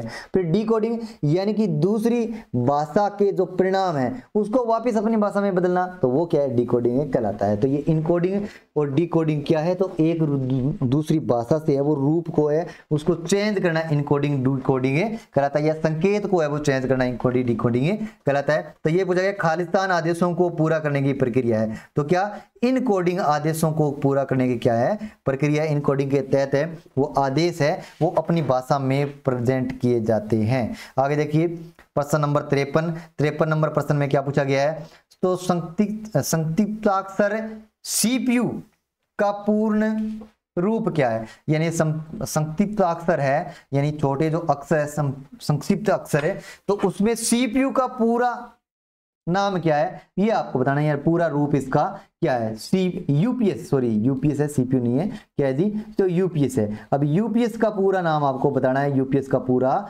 नाम क्या है, फुल फॉर्म इसकी बतानी है। अब यूपीएस क्या होता है, अभी यूपीएस से आपके घरों में जो इन्वर्टर होते हैं ना वो सारे क्या होते हैं, तो यूपीएस होते हैं। अब ये यूपीएस कौन सा इन्वर्टर, जो भी इन्वर्टर आपके घरों में है वो क्या है, यूपीएस का कार्य करते हैं। अब ये क्या कार्य करता है, तो इसमें से राइट आंसर क्या होगा, यानी कि यूपीएस का पूर्ण नाम क्या है, तो अनस्टेबल पावर सप्लाई है, यानी कि बिना रुके पावर सप्लाई करना ही इसका क्या पूरा अर्थ है। यानी कि अनस्टेबल है वो क्या करना, अनस्टेबल पावर सप्लाई, ये क्या यूपीएस आएगा, यूपीएस का क्या होता है, पूरा नाम होता है। अब यूपीएस जो आपके पूर्ण रूप से सप्लाई देता है घरों के अंदर इन्वर्टर, तो इन्वर्टर क्या होता है, एक यूपीएस होता है। तो यूपीएस का पूरा नाम पूछा है, तो इसमें से क्या राइट आंसर होने वाला है, तो पहला ही क्या इसका राइट आंसर है, यानी कि अनस्टेबल है वो पावर सप्लाई, यानी बिना रुके है वो पावर सप्लाई देना, इसका क्या है कार्य है, किसका, यूपीएस का। और जो इन्वर्टर वगैरह होते हैं या कंप्यूटर के अंदर है जो छोटा इन्वर्टर यानी कि लगा रहता है, जो लाइट चले जाने के बाद में वो विद्युत सप्लाई करने के लिए जो कार्य करता है, तो उसको क्या कहते हैं, यूपीएस से कहते हैं, ठीक है। आगे देखिए प्रश्न नंबर 54 में क्या पूछ रखा है, तो एक डिवाइस जो न केवल अग्र संचरण प्रदान करती है बल्कि बिजली आउटेज के दौरान है, यानी बिजली कटने के बाद भी है, बिजली है वो आउटेज के दौरान भी है, कंप्यूटर में बैटरी बैकअप पावर के साथ है वो कार्य करती है, तो वो क्या कराती है, तो वे आपको बता दिया इन्वर्टर कहते हैं, और इसको क्या कहते हैं, तो यूपीएस कहते हैं। क्या कहते हैं जी, तो यूपीएस, इसके क्या यूपीएस है वो राइट आंसर हो जाएगा, यानी यूपीएस या फिर इन्वर्टर कह दे तो ये क्या है, एक ही बातें हैं। अभी बिजली चली जाती है तो उसके बाद में वो करंट है वो लगातार प्रभावित करने के लिए कौन कार्य करता है, तो यूपीएस से कार्य करता है, जिसको अपने है वो घरों के अंदर है वो इन्वर्टर के रूप में बोलते हैं। और वैसे इसको कंप्यूटर की भाषा में क्या कहते हैं, तो यूपीएस से कहा जाता है। एक बॉक्स का होता है जो कंप्यूटर में विद्युत सप्लाई करने के लिए अलग से लगाया जाता है, लगभग 15-20 मिनट है वो बैकअप ये दे सकता है, यानी कि बैटरी बैकअप एक टाइप का क्या ये बैकअप होता है, विद्युत सप्लाई करता है। इस प्रकार से एक बॉक्स होता है और वो क्या करता है, सप्लाई करता है, कंप्यूटर से जुड़ा रहता है, ठीक है। तो ये क्या है, यूपीएस बोलते हैं इसको, ठीक है। तो ये जो आपके पार्ट नंबर 2 में पढ़ रहे थे अपने कंप्यूटर के भाग, तो ये पर्सन है वो कंप्लीट है अपने करवा चुके हैं। अब आगे पढ़ने वाले हैं भाग नंबर अपने आगे एक पर्सन और है, कौन सा, तो निम्न में से कौन सा कंप्यूटर का विभिन्न अंग नहीं है। पर्सन नंबर 55 क्या है, तो निम्न में से कौन सा कंप्यूटर का विभिन्न अंग नहीं है, यानी कि कौन सा कंप्यूटर का अंग नहीं है, तो सीपीयू है, माउस है, मॉनिटर है, स्कैनर है, यूपीएस। तो यूपीएस है वो कंप्यूटर का अंग नहीं है, ये बाहर से लगाया जाता है। तो यूपीएस है वो क्या नहीं होता है, तो कंप्यूटर का अंग नहीं होता है, ये बाहर से लगाया जाता है। सीपीयू बिल्कुल कंप्यूटर का अंग होता है, माउस भी होता है, मॉनिटर भी होता है, स्कैनर भी होता है, ये सारे क्या है कंप्यूटर के अंग है, लेकिन यूपीएस है वो कंप्यूटर का अंग नहीं होता है। अब ये कंप्यूटर के अंग या भाग पूरा टॉपिक आपको पढ़ा दिया है, पूरे 55% है जो महत्वपूर्ण थे तो वो आपको पढ़ा दिए हैं। आगे जो आप जो वीडियो को है वो शायर ये सब्सक्राइब और शेयर करना है वो बिल्कुल नहीं भूलें। आगे अपने पढ़ने वाले हैं यूनिट नंबर जो टॉपिक नंबर 3 है, तीसरे टॉपिक के अंदर क्या बातें हैं तो अपने चर्चा करेंगे। तो चलते हैं अभी तीसरे टॉपिक के बारे में पढ़ते हैं, और तीसरे टॉपिक के अंदर कौन कौन सी महत्वपूर्ण बातें हैं तो उसके बारे में अपने चर्चा कर लेते हैं, कौन कौन से प्रश्न महत्वपूर्ण बनने वाले हैं। और ये सफलता का कैप्सूल नाम से जो सीरीज है उसका कौन सा पार्ट है, तो ये पार्ट नंबर 3 है, ठीक है। तो 2 पार्ट आपको करवा दिए हैं।